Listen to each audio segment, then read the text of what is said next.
Yo, what's up, guys? It's KB. Thanks for tuning in to another video here on the Outside the Box Podcast YouTube channel. If you like the content you're seeing from us here, be sure to smash that like button, click the bell icon so you don't miss out on any future videos, leave a comment down below, and don't forget, hit that subscribe button. And now let's get into another original video here on the Outside the Box Podcast YouTube channel. Welcome back into another episode of OTB College Show. Coming at you, it's Uncle Deej and my nephew Hoots. We're doing this thing again after another crazy weekend of college lacrosse. Make sure that you are following the pod at the U Industries on Twitter and then at Underground Industries on Facebook, Instagram, TikTok, YouTube, and all the other fun places that you find your podcasts. Make sure you're following OTB LacPod on Twitter, Facebook, Instagram, YouTube. On YouTube, that's where you get full episodes of this podcast in video form. But then you also get exclusive content from the original OTB show, such as interviews with guys like Mike Rabel and young ladies like Meg Carney. Women like Meg Carney. And then that's also where you can keep up with live updates with games and such throughout the weekend.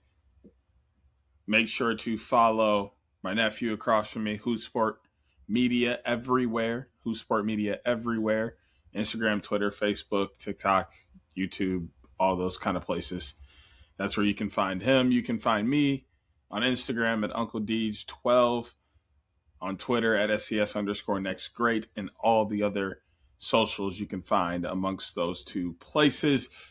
And as always, this episode of OTB College Show is brought to you by our friends at 47. Truly the best headwear and apparel in the game. With their vast collection of collegiate gear, they will make sure you're repping your favorite college lacrosse team all season long. So use our link in the description to shop with 47 and get free shipping on all orders when you join the 47 family. Just make an account, it's free, and start earning points on every purchase you make and turn those points into free gear. Again, use our link in the description to shop with 47 and get free shipping on all orders when you join the 47 family. Shout out to 47 for being a proud partner of OTB and the official headwear partner of Underground Industries. I heard you got to see some lacrosse this weekend, Neff. What'd you see? Yeah, first off, great intro today. That's the best I think you've ever done. Thank you. I'm getting better. Yeah. But yeah, very good lacrosse. Syracuse, I'll call it an escape. They escape with the win in Denver, 14-13. Yeah, overall, I mean, it was a good game. I know there for a minute it was kind of one-sided in the third quarter, but like that momentum swung super fast. And even like the first half, I thought was really good. It was really close. I mean, it's still also just wild to me seeing like certain teams here that have like all the talent in the world, like talent you hear about, in the preseason that like that's a team that could go play for a natty here soon. So it was fun. Place was packed. Seemed like I was kind of surprised for 6 p.m. start on a Monday. I hate that start time. It's barely gives us time to get there after work, most of us. But overall, I mean, even the hill, I don't know if you've never been there, but like outside of the stands, there's like a hill you can sit on, and it's basically like standing room only, and even that thing was full. So good to see. Would have liked a better result for Denver, but fun nonetheless. I didn't get a chance to see this game, so I'm going to try and pull it up real quick. See if I can get – I guess I can trust NCAA to give me solid stats, maybe. That's also been a complaint recently. They're uploaded. A lot of people complaining about how hard it is to find information on games and such on the NCAA website, which we've talked about a little bit, and how hard that's been for us, more particularly with game times rather than stats and scores. But seeing here, Mikey Leo goes for 1. Peyton Anderson goes for 2 and 2. Luke Roa had 4 goals. Finn Thompson goes 2 and 2. Spallina held to 1 and 1. You were kind of just telling me pre-pod that he didn't really show you a lot. I mean, not on the stat sheet, but I was just going to ask, do you accredit it more to the defense, or you think he kind of just, didn't have a scoring day because he kind of didn't really need to? What was your opinion on how it played out for him? He just didn't need to. And the thing is too, it was kind of cool because you could see his leadership as well. That's the cool part about being at a game is you can hear them talk and stuff like that. And he was getting guys set up in the middle of timeouts, making sure his guys were at one point he called a dude by his full name.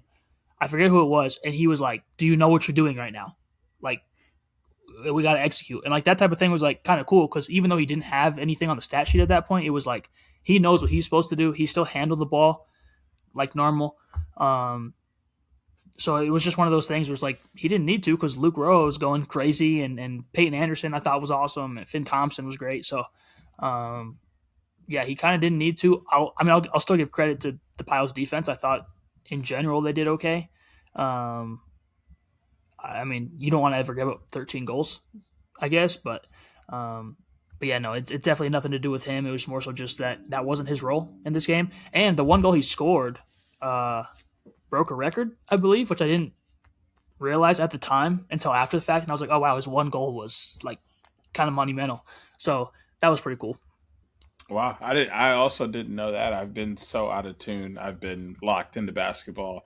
This is the toughest time of the year for me because I just don't have enough attention, time, or screens to take in all of the sports I need to take in at this moment.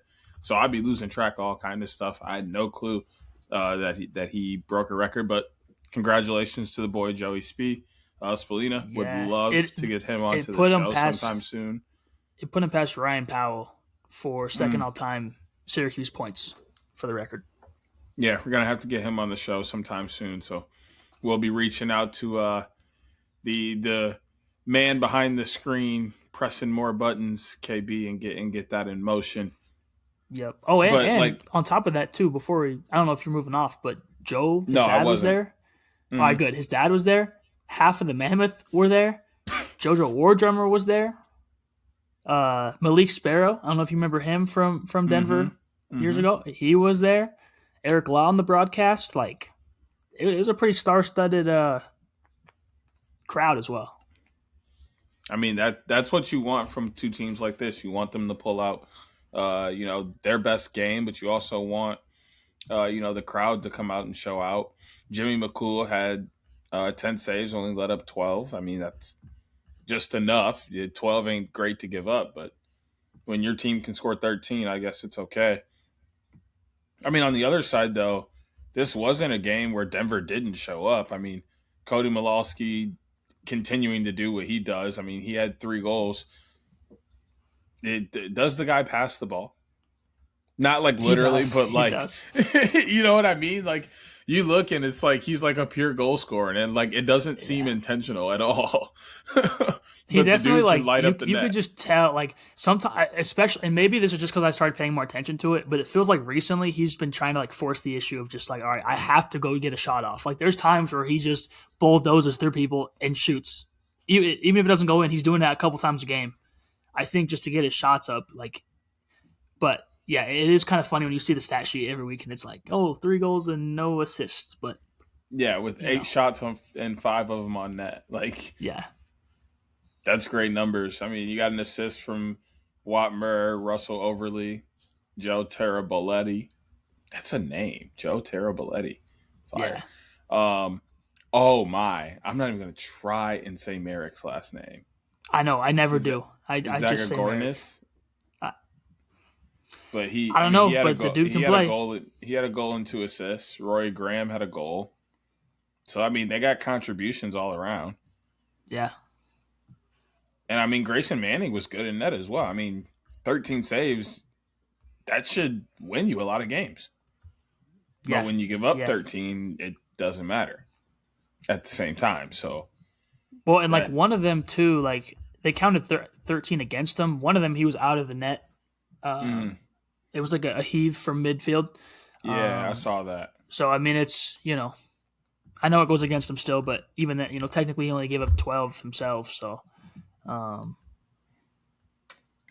Yeah, I mean, again, for as much star power as Hughes has, I thought they did about as good of a job as you could for the most part.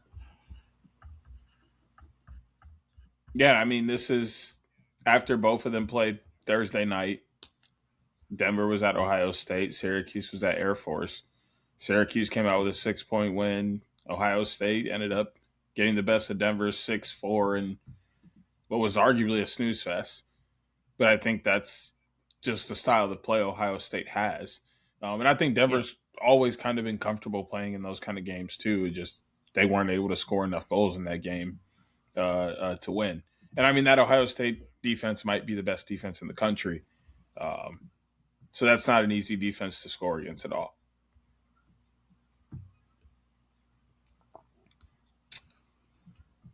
I mean, you see the sweatshirt I'm wearing. I figured it was right to do so as a semi-Notre Dame, semi-Michigan fan. Michigan did lose 9-4. I think this game was closer than some people thought. I thought it was a little more low scoring than I thought it was going to be. But I think this game and the game against Ohio State for Notre Dame have pointed out some glaring issues for them on the offensive end. They do not generate the same shots that they used to before. Their offense does not have the same flow that it used to before. I don't even think it's constructed the same, which is okay. But you now have to find ways to make this work, and it doesn't really seem like they are. It seems like they're really just relying on their defense and scoring just enough goals to win, which is only going to sustain for so long. Because if they play a team like Syracuse, say you have to play Ohio State again, Princeton, Denver, even North Carolina, you're probably going to lose those games. If they have to play Richmond, which they do, I don't know that they beat Richmond in a game like that. Richmond thrives in close games where they only got to put up like 10 goals. You're going to lose. And they seem so content with playing that way that it somewhat worries me. But this also, to me, was a great sign for Michigan. On the flip side, Notre Dame, the number one team in the country, you lost 9-4. You made them work for everything that they wanted to have. It was always a close game the entire game. You went on a couple runs. Like, both your goals that you score were basically back-to-back goals. Meaning, so you can score and you can score in bunches when you get the opportunities. You just have to be able to create them. Eventually, Notre Dame shut the door, which they have a very good defense and goaltender as well. So it's not always easy. Or I shouldn't say easy. It's not always as black as white as looking at the score and going, oh, Michigan's bad. Well, when you really look at this game and how it went down, Michigan looks a lot like this is one of those instances where your running mate, see what I did there, Neil, is kind of correct with the whole like one loss or win says more about one team than the other. Like, I think this game says a lot more about Notre Dame than it does about Michigan. I think it gives boost to Michigan in the locker room about where they can go over the next couple of weeks playing in Big Ten play and how to turn their season around to get themselves in the tournament. For Notre Dame, I think it says, guys, we need to hit the ground running now because we have a serious issue to fix. And it's more so it's more so not as good of a win for Notre Dame as it is a better loss for Michigan.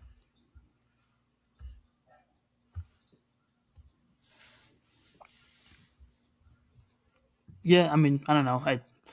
Michigan's having a tough year, so I expect them to lose a game like this. I just want more from Notre Dame, really. It's just, I mean, like, we talk about it all the time. Like, if you're getting wins, you're getting wins. And there's not, I'm not going to hate on you for winning, but it is one of those things. It's like, all right, you're putting up 9 goals in back-to-back wins, and before that you had 11.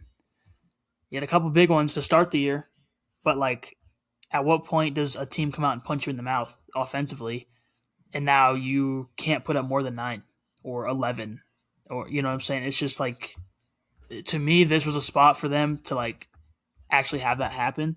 And, you know, especially when like your defense holds Michigan scoreless in the fourth, they hold them to 1 in the first and third, and you still only put up 9. I mean, credit to Michigan's goaltending. 17 saves is phenomenal. Like, that's, who knows, if he's not on point, then maybe they end up with 13, 14, whatever. But that's not what happened. And I don't know. There's just more to be desired, I feel like, for Notre Dame, at least in my opinion. I know most people probably won't want to hear that when it comes to like rankings and stuff like that, but I don't know.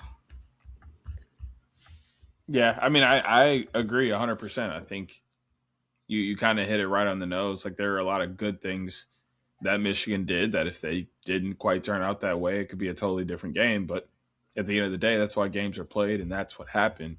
And you have to live with the reality and then turn around and turn that into whatever you can take away from it and learn from. But a team that needs to be doing some learning and needs to be doing it fast is the Army Black Knights. They went down again this weekend. Boston University comes in with the upset. I mean, Gunnar Fellows for Army had 3 goals on 8 shots, 5 of them on net, scooped up 2 GBs. The Plunkett brothers, they combined for a total of 4 points here. Sorry, 5 points. Evan had 2 goals and an assist. Hill had a goal and assist as well. Braden Fountain poured in an assist. Cal Lambert had a goal. But, I mean, that was the extent of their scoring. Excuse me. And, I mean, they got decent goal play. 13 saves and only giving up 10 goals. But when you only score 8, that's a problem. On the other side, Jimmy Core had 2 and 1. Andrew Pape scored a goal. Sam Burns had a goal. Timothy Shanahan goes 3 and 1. I mean, there it is right there. He had half the Army's points by himself. That's the kind of game you need. The goalie goes only 8 saves, but when you can match that with only giving up 8 goals, you come out with a huge Patriot, League victory. Start out the season in conference play. That's a huge victory against the team that was, voted to finish first. Yeah, I mean, for Army, in their last 6 quarters, 4 of them have been 1-goal quarters. So they're on the opposite side, I feel like, of that Notre Dame kind of, we can get to 8 or 9 and then that's it. But their defense can't quite finish the job at the same time. And it's just not, again, it's not like you're out of these games. Like, you can't feel bad about it, but at the same time, like, it feels bad to know that even though you're in the games, you're really not in the games. Because when the going gets tough, like, you just kind of fold under pressure. So, I mean, it is a ranked matchup, so I mean, maybe you can hang your hat on that, but even that doesn't do a lot for me. Exactly, I 100% agree. The one team that again is figuring out how to win games, and I guess that's really all it comes down to. Princeton. They're 5-1 if they escape Yale. Peter Bonanno had 2 goals. Tucker Wade poured in another goal. Parker Reynolds had a goal. Nate Kabir had 2 and 3. Jake Vanna had 3. Porter McKeel had 2. I mean, that's big time stuff right there. That's 11 goals for you. Your goalie pours in 12 saves, only giving up 10. Yale, on the other hand, I mean, they obviously had guys show up as well. Connor Gately had 2 and 1. Luke Pascal had 2.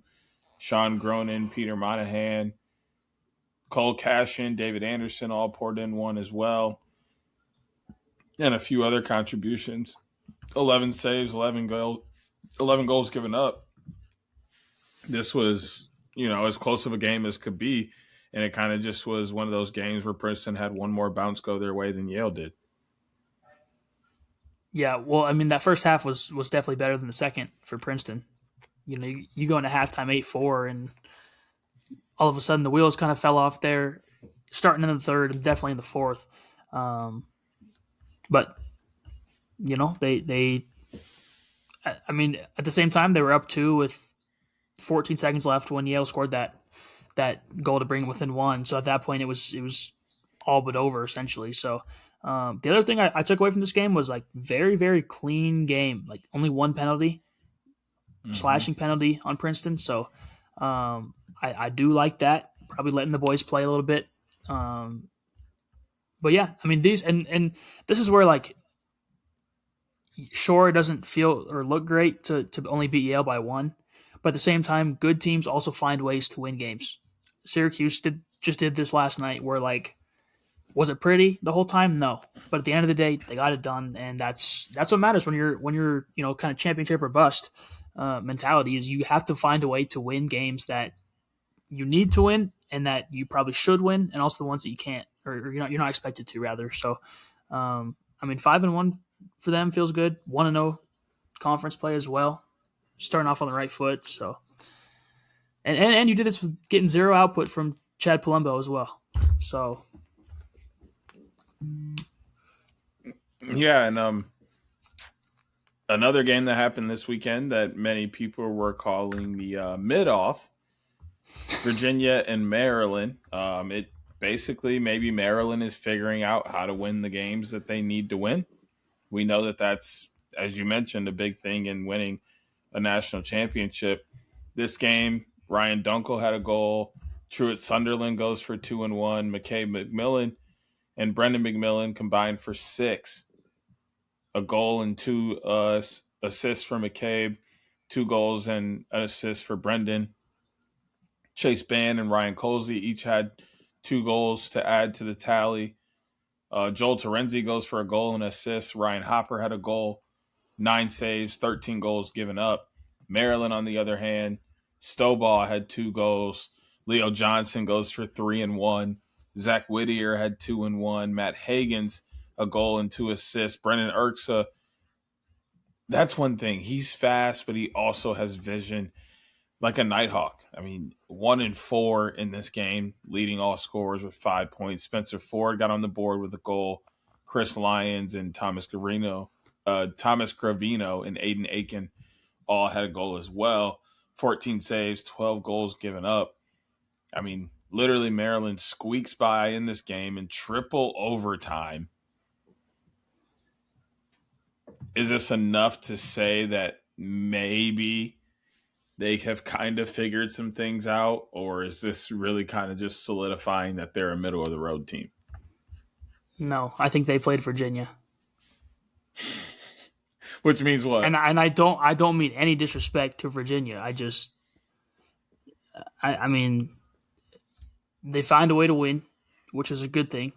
You do have to find a way to win, no matter who you're playing. I don't care if you're playing, the bad teams at the beginning of the year. You still got to find ways to win. But I mean, this is where I hate the whole matchup debate when it comes to rankings and things of that nature. But this is where I feel like that really means something. Is like I'm not just going to say that they figured out that they're a good team or not because they beat a team who we know for a fact is middle of the road. Like I don't think anyone's looking at Virginia going, wow, this is a really great team and this is a great no, this is a game that Maryland has to win because they put themselves in that position.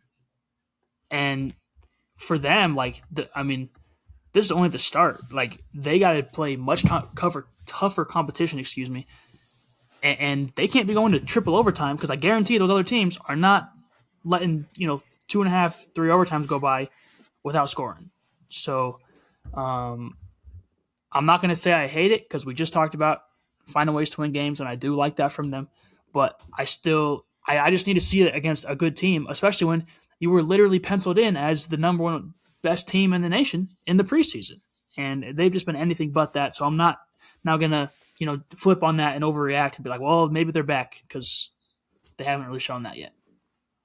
Yeah, I mean, on the flip side, I think you maybe agree with me here. Does this put Virginia in conference championship or bust mode? Like, you got to win the ACC tournament or you're not getting a spot. Wait. I mean, I'd say so. Whoa. they're not getting a spot at all. The ACC is not a 6-team league, so they are not an automatic bid league. So them winning the ACC tournament means nothing. Cancel that then. So is Virginia's season essentially over? Like, they're going to play through April and they're done? Yeah. When's Wait, the last hang on, I have their time schedule up here because they got, 1, 2, 3, 4, 5, 6, 7, 8. Oh, wait. 1, 2, 3, 4, 5, 6. Okay, so 7 more games. If they win out, that'd put them at 10 and 4. So they would have to win out and probably still at least win a game in the ACC tournament to, like, feel confident that they could get a spot in the tourney. Yeah, because that's 7 regular season games, and then they have the tourney. So at that point, maybe it's 8 games. Even then, you're 11 and 4. Yeah. At best, 12 and 4. I mean, at 12 and 4 with the ACC regular season and tournament champion, you're probably getting in. But 11 and 4. But that's also assuming that they win out. Right. That which is a lot. And I mean, they're playing Notre Dame, they're playing Duke, they're playing Syracuse, UNC. Yep. I mean, never say never. I know our boy Dre Right. wants to see him It's not do that well, they but can't per se, but it's quite the uphill battle if you ask me. And I think Maryland's pretty close to that territory too in terms of the Big Ten. Yep. Which they also have to play a surging Penn State team that we'll touch on in just a moment. I mean, Michigan's always a tough out for them. Actually, I think they've lost the last 4 in a row against Michigan. Ohio State is arguably the best team in the Big Ten right now. Rutgers is no easy out. North Carolina can tell you that one. The Big Ten's kind of a little more open than maybe people would like to think. And I didn't even mention Hopkins, who we can talk about right now. Hopkins was in another tight one this weekend, but they did the thing that you said you got to be able to do. They figured out how to win. They took down Navy this weekend, 14-10. Navy, Gregoric had 3 and 1. Mac Haley goes for 2 goals. AJ Marsh had a goal and an assist. Jack Ponzio had a goal and an assist. Aiden Duraco had 2 goals. Paul Garza poured in a goal as well. Got 9 saves, led up 14. Meanwhile, for Hopkins, Collison, he reminds me so much of Sergio Perkovic at his time at Notre Dame. Just total down the alley shooter, coming with blazing heat and either get out of the way or make a miraculous save. But only one of the two is going to happen unless he misses the net. Hunter Chauvet, 3 and 1. Charlie Eiler, 4 goals. Brooks English pours in 2 assists. Jimmy Ayers has 1 and 1. James Ross scores a goal. Sean Krogan scores a goal. And then they get 12 saves from Orange Linus. He puts up, or only gives up 10. At the end of the day, they won the game. Is Hopkins starting to get a little momentum? And should they feel confident rolling into Big Ten play, or should they still feel like they have something to prove and some things to work on? Well, you should always feel like that. Not that every team. That's what I was going to say. Not that every team should, but like, should they feel like they are prepared for Big Ten play, or there still should be some things that they really need to hammer away on? I mean, I think there's still probably some things. You look at their losses on the season; they are not good losses. Like, I know moral victories do suck, but when you're looking retrospectively, I guess is the word. Like, you do want to see losses that are like competitive and not 9-17 against UNC or 8-12 against Syracuse, that type of thing. Which is why I'm saying it's a good win against Navy. That's still Navy, and I do think their schedule does get tough down the stretch. And I mean, the way I think about it too is like Michigan is due for one at some point. At this, like, it sounds dumb, but they could just come and pop them in the mouth, and all of a sudden, now you're down to 3 losses. I think that would be. But I mean, then you got Rutgers, Penn State, Ohio State, Maryland. If Maryland continues to get better, Turn as it we're around, kind of yeah. expecting them to do, that game probably is way more difficult than it is maybe if they played it today. So, for me, I'd like to see them still progress more. Like each win, I feel like should be more. It doesn't have to be more dominant. It just has to feel and look better, and to where then we look back at those losses and say, oh, actually, maybe they were just a little bit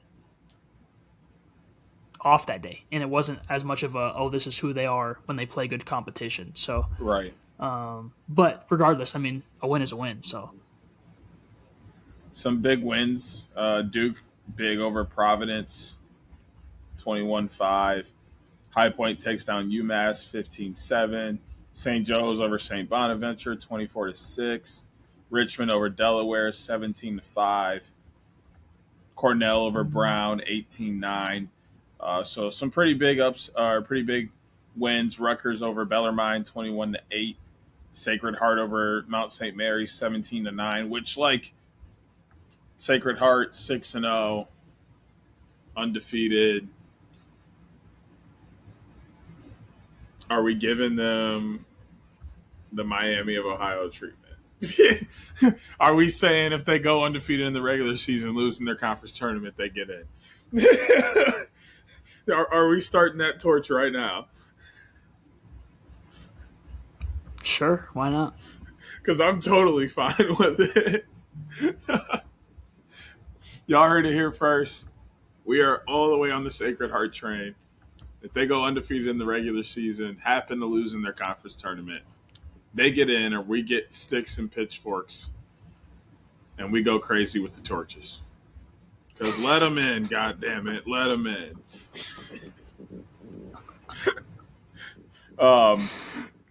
Harvard took down Penn 12-9. Townsend over Villanova 17-11. But the big one, North Carolina, Penn State. North Carolina wins 10-8. Very good game. Both teams showed up, played hard.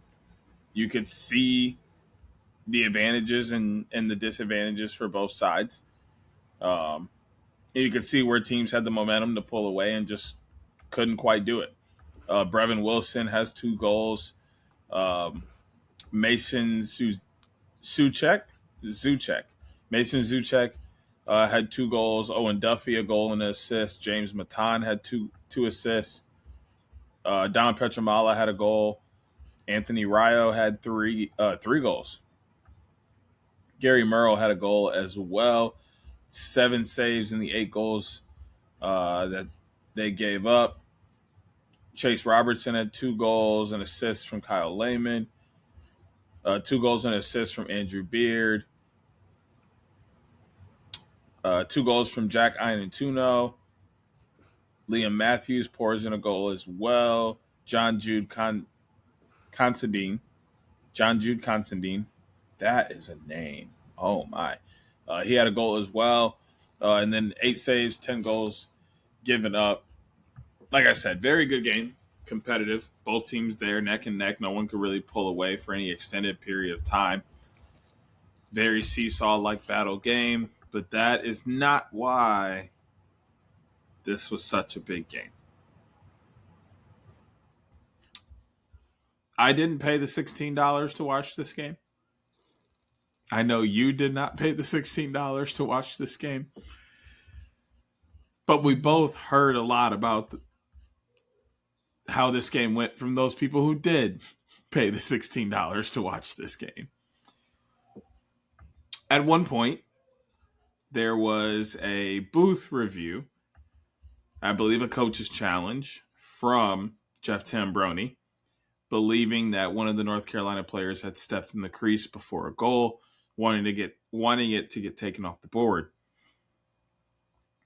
For some reason, Still a ton of facts unknown about this scenario and what's happening here, so I'm not accusing anyone.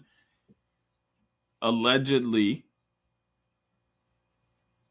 booth announcer Booker Corrigan believed he was serving as the official eyes and calls on replay reviews for the game. He was told that in between games 3 and 4. So during this replay, he's giving his analysis and what he thinks the call should and shouldn't be. And he says it, and everybody loses their minds on social media, rightfully so. Because let me tell you something. As an announcer myself, the view we have from the booth is not the same, even when looking at a monitor that shows you a camera view. It's hard to call that. Human bias exists. Human error exists. It's all bad. And no broadcaster should ever be put in that position. I don't think some of the things that are being said to Booker Corrigan or about Booker Corrigan or about the scenario are quite needed. But it is a question that has to be brought up about replay in general with college lacrosse and how wishy-washy it is across conferences, across venues, and how to make that a more streamlined process across the board so this is not an issue regardless of where these games are being played.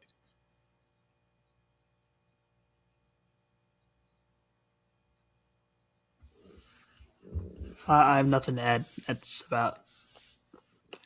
I didn't watch, so I don't know exactly what happened, but people are upset, I guess, with like the response from it and the damage control that was going on. To which I say, it may not look or sound good, but who cares as long as the call was right on the field, which it sounds like it was.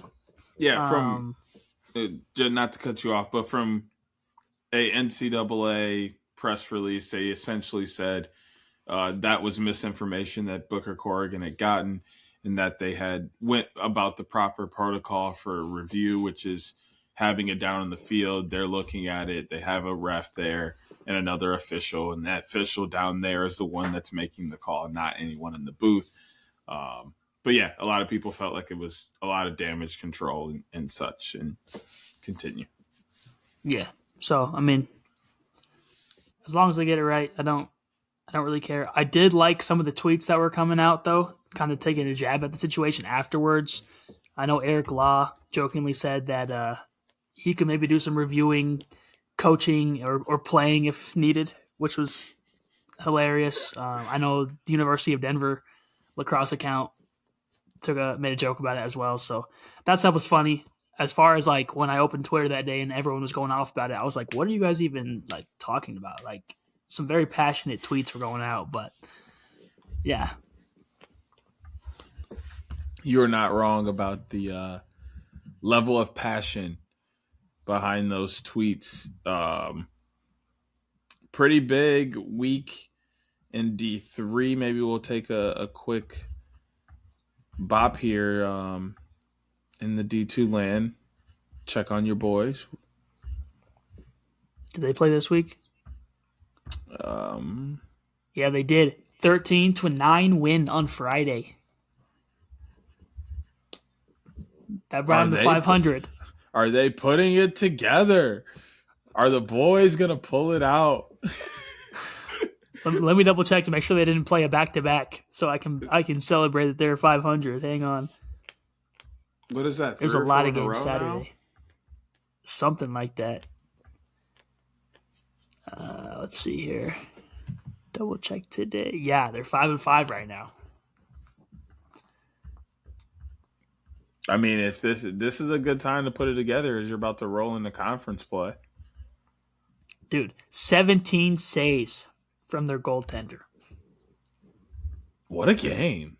They had 2 guys with hat tricks, 2 more with 2 goals each. Incredible. Oh, Saturday was a day for D2. I mean, Davenport takes care of Malone 24-4. St. Thomas Aquinas beats up on Virginia State 21-2. Tampa strikes back 18-7 against Montevello. Pace takes down Assumption 11-10. UIndy over Lander 16-8. Wingate over Lenore Rhine 14-10. Rollins over Lewis 10-9 in overtimes. Maryville, Missouri over St. Leo 12-11 in overtime. A lot of big-time matchups. Coker over Lincoln Memorial 15-12. Walsh took down Tiffin 17-5. Adelphi over St. Michael's 18-2 on Sunday. Tampa also took down Colorado Mesa 12-6. I mean, D2 is just, it seems like a lawless land of randomness.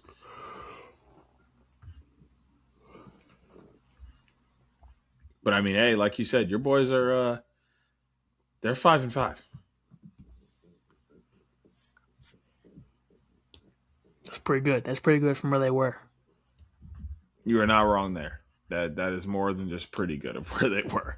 But D3 has been insane. The Callum Robinson Mustang Classic was Friday and Saturday.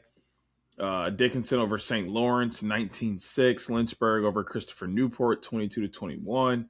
RIT over Gettysburg 10-7. Washington and Lee over Stevenson 16-12. Tufts over Denison 16-6. That was just Friday.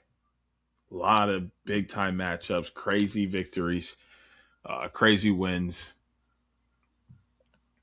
And then on Saturday, Oberlin took down Adrian 14-6. I've slowly been crying about what this season has turned into. Susquehanna over St. Vincent 12-11. Trine took down Edgewood 11-3. Stevens over Union 11-10 in overtime. Kenyon over Grove City 10-7. Alma over Earlham 7-5. That is a nasty score, Alma.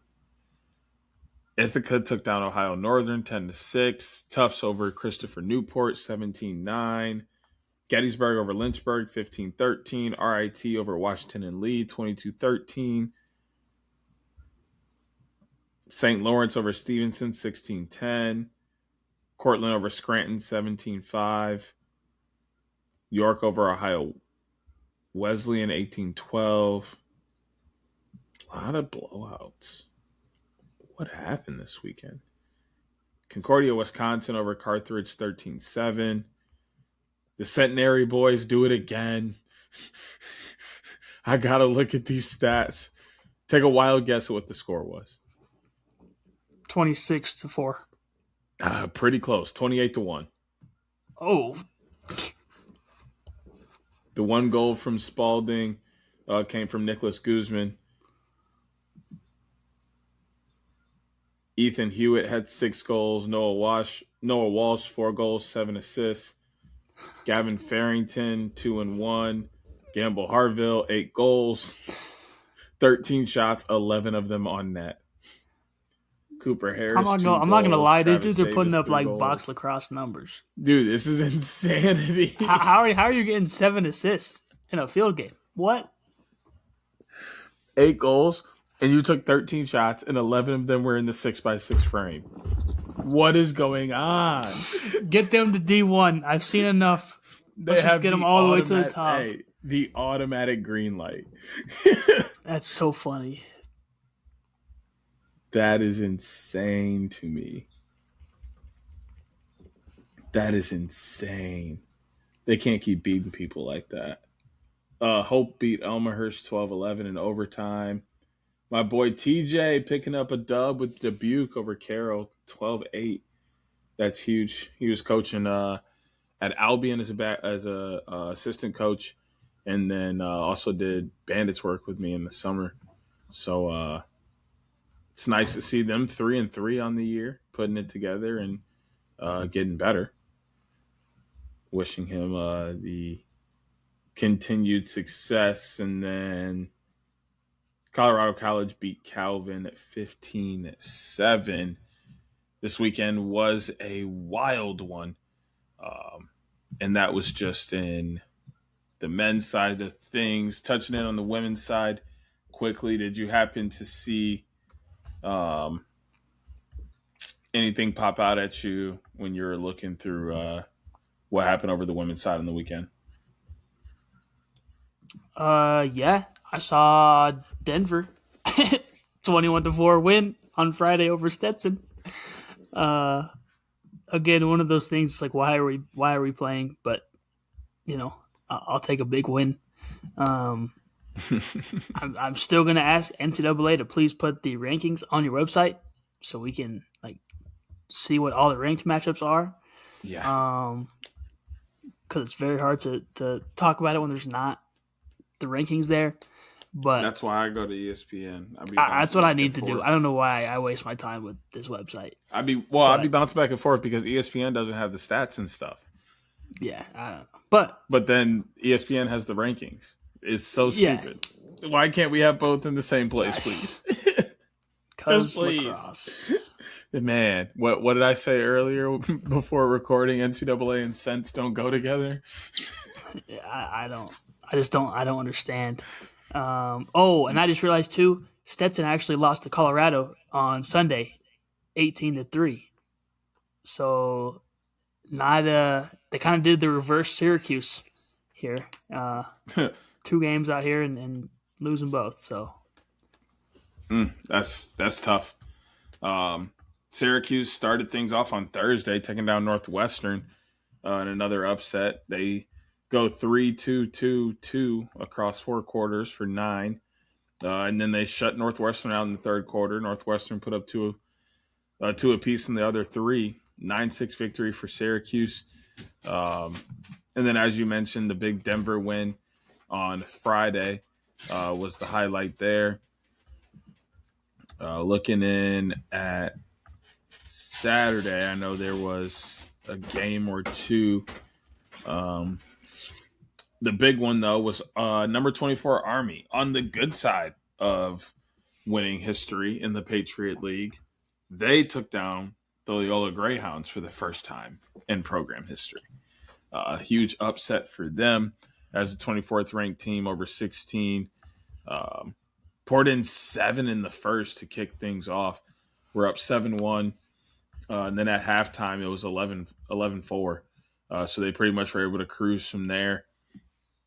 Up 14-7 after 3. And then finish things out with another 4-3 quarter to go 18-10. So a huge victory for them. Robert Morris and Central Michigan, basically battling for the bottom. 8-7 overtime game. Probably was electric, though, so I'm not going to say too much about it. Boston College over Pittsburgh, which I think it's crazy to see the number 17 next to Boston College women's lacrosse.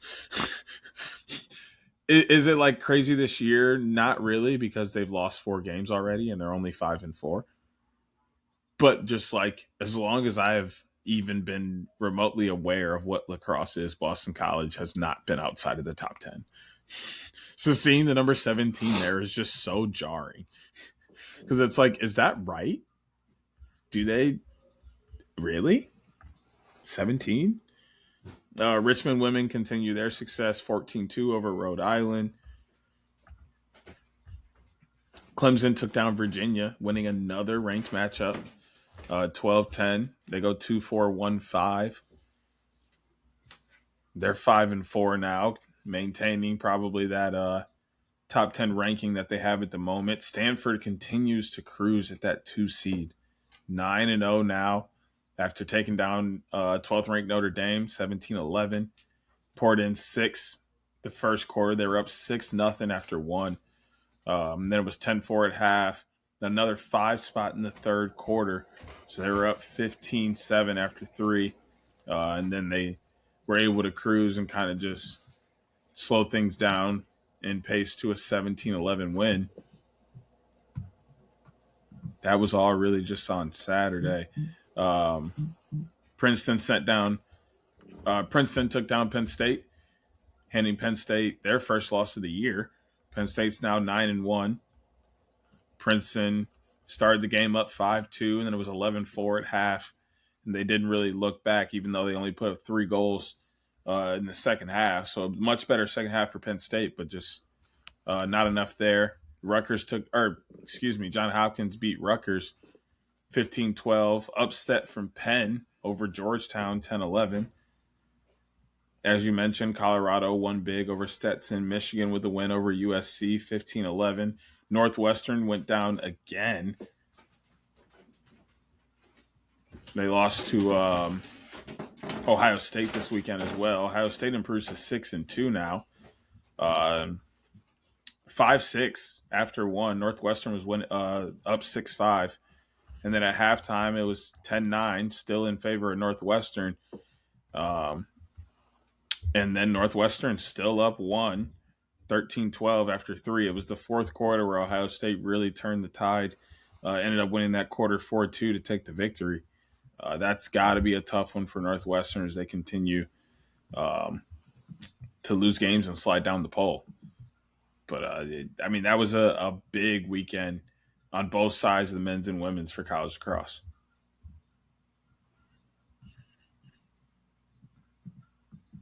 Any final thoughts about this past weekend? Either side, any game, any opinions floating around, etc.? No, nothing we haven't touched on. Perfect. That's going to roll us right into this weekend. We'll just start with the women since that's where we just were. Trying to see if there's anything notable coming up this weekend. Boston College in North Carolina on ACC Network at noon on Saturday.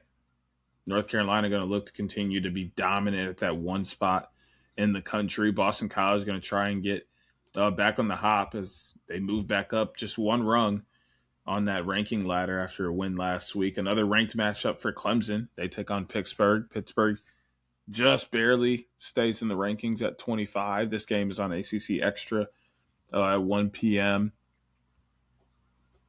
And really nothing super notable this weekend. I think Oregon has a chance to upset Northwestern. Northwestern's still ranked at 13, but Oregon's 6-3 and has played some good lacrosse over the last couple of weeks.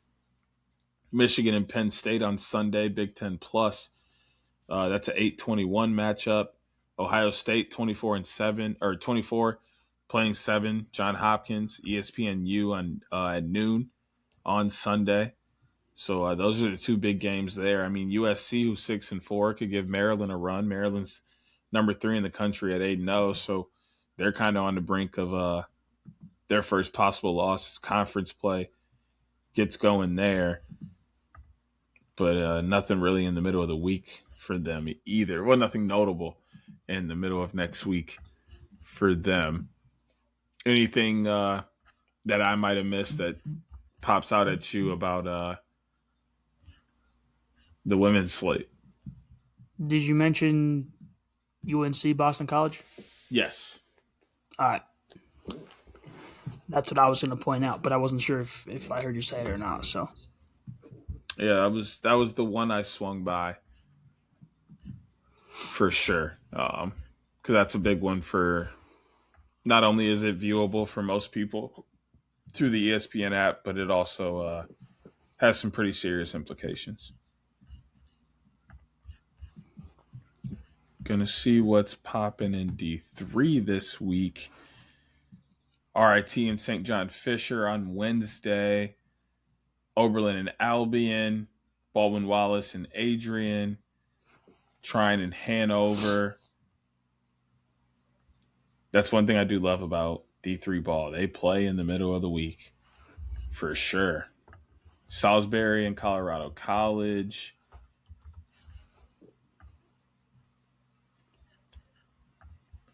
Muhlenberg and Cortland.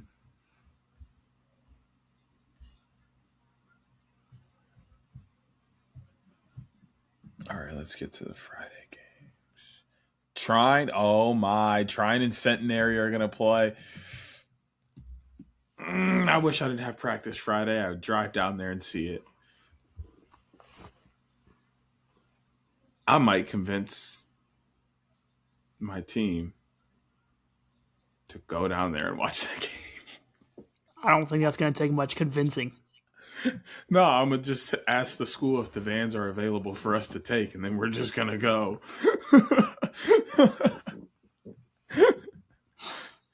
I would love to see that. Tell them bring their equipment. They're playing a game at halftime. Facts. Hey, we got a quick scrimmage, boys. Make a wish, because they're going to see how bad we are and want to donate us all kind of stuff. Kalamazoo plays Tranny. I didn't say Sunday. I said Saturday. Thank you. Cortland and St. John Fisher. Keene and Muhlenberg. North Central and Calvin. Centenary and Hanover. Alma and Hiram. Kenyon and Elmhurst. Ooh, that's a game. Albion and Carthage. Salisbury and Stevenson. Union and St. Lawrence. Denison and Ohio Wesleyan. Grove City and York. Capitol and Ohio Northern. Hope and Carroll. Solid slate for Saturday. Anything notable Sunday? Tufts and Stevens. Arcadia and Widener. D3 slate is decent. You said McRae doesn't play this weekend, right? I don't know if they don't play this weekend, but they only played the one game last week. I'm going to start. I didn't see them play today either, so they may play. Oh, they play tomorrow against North Greenville. Okay. They have anything on Saturday, Friday or Saturday? Maybe Sunday? They play shorter on Saturday. Nothing Sunday, nothing Monday, nothing Tuesday. Say probably again. So 2 games, Wednesday or Thursday. Okay. Harvard and Dartmouth are Friday, ESPN Plus, 7 p.m. Dartmouth, 4-2. They could stun Harvard and give them their first loss of the year. Harvard's 6-0 and not being talked about at all, which I find to be kind of wild. But hey, we're also in that bunch of not really talking about Harvard yet. Yes, yet. So they pull out that win against hard not Dartmouth. To. Yeah, they pull out that win against Dartmouth. We'll have to keep attention on them and the rest of the Ivy and how that plays out. But they're making a push and trying to prove that Cornell's not just a runaway favorite this year. Virginia plays Utah on ACC Extra, 11 a.m. on Saturday. Cornell and Princeton, speaking of, both of them, ESPN Plus, noon, 10 versus 3. Big Ten play gets started as well. Michigan at Johns Hopkins, that's noon, ESPN Plus. Penn at Yale, noon, ESPN Plus. Richmond at UMass 7-2. ESPN Plus, noon, game there. Big Ten Plus, Ohio State and Rutgers. Rutgers is 7-2, 17 in the country. I ain't mad at it. Ohio I'm State, kind of excited 7. for that game, actually. That should be a very exciting game. Maryland and Penn State, 11-9, 3 p.m. on BTN. 16 Army at 5, North Carolina. ACC Network, 4:30. Saturday's low-key loaded for this weekend. Georgetown and Syracuse, ACC Extra, 1 p.m. on Sunday.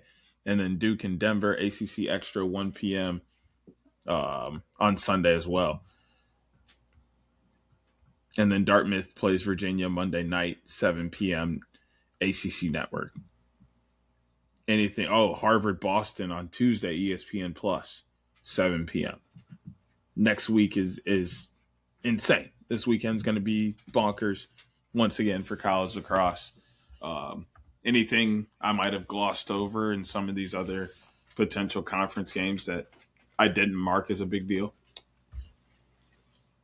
No, I think you touched on pretty much everything. A lot of smaller games for sure this weekend as well. Just double check. Yeah, and then Sunday, there's those 2 games. So Well, I mean, that leads us right into our Riverside games of the week, which are powered by, yes, Riverside. We made the switch to Riverside a couple months ago as a company, and it's changed our entire productivity level on its head, from enhanced audio quality in episodes, easy to use editing tools, including a built-in editing bay for all of our shows in the network, and the fastest way to cut clips, segments, and funny moments for all of our shows. Plus, it is an absolute bargain compared to the competitors. Use our link in the description to get your podcast, webinars, or video projects looking and sounding pristine with Riverside. Neff, what's your Riverside game of the week? I'm going to go with that one I just said is going to be a good one. Ohio State Rutgers. I think Rutgers has a good chance to maybe upset the Buckeyes. I think a lot of people have a lot of questions about the Buckeyes in general with just the teams that they've played to get to 7-1, and especially after that 6-4 win over Denver. I want to see if they're capable of putting up big goals against Rutgers. I think there's some good ones as well on Sunday, 2 good ones. But I don't think I've picked an Ohio State game this year. Maybe I have, but regardless, I'm taking the Rutgers Ohio State game.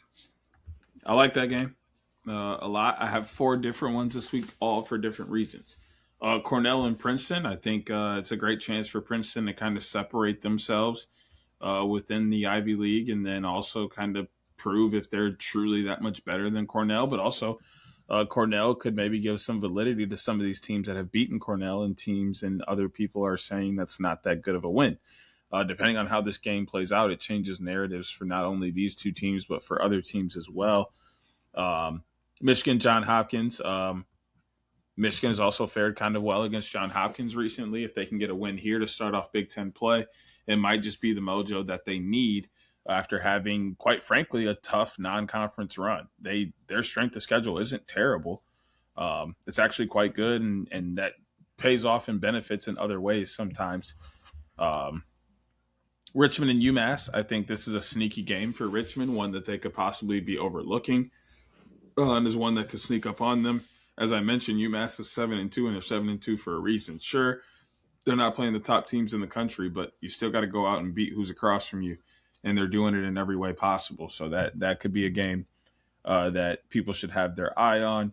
Obviously, Maryland and Penn State, with both of them having 3 losses and starting off Big Ten play, this could be a huge fork in the road for both of them on whether it goes good or bad. You got to have your eyes on this, even if it's not quite fun. The implications of the aftermath on both sides mean a lot. And then same thing for Army, North Carolina.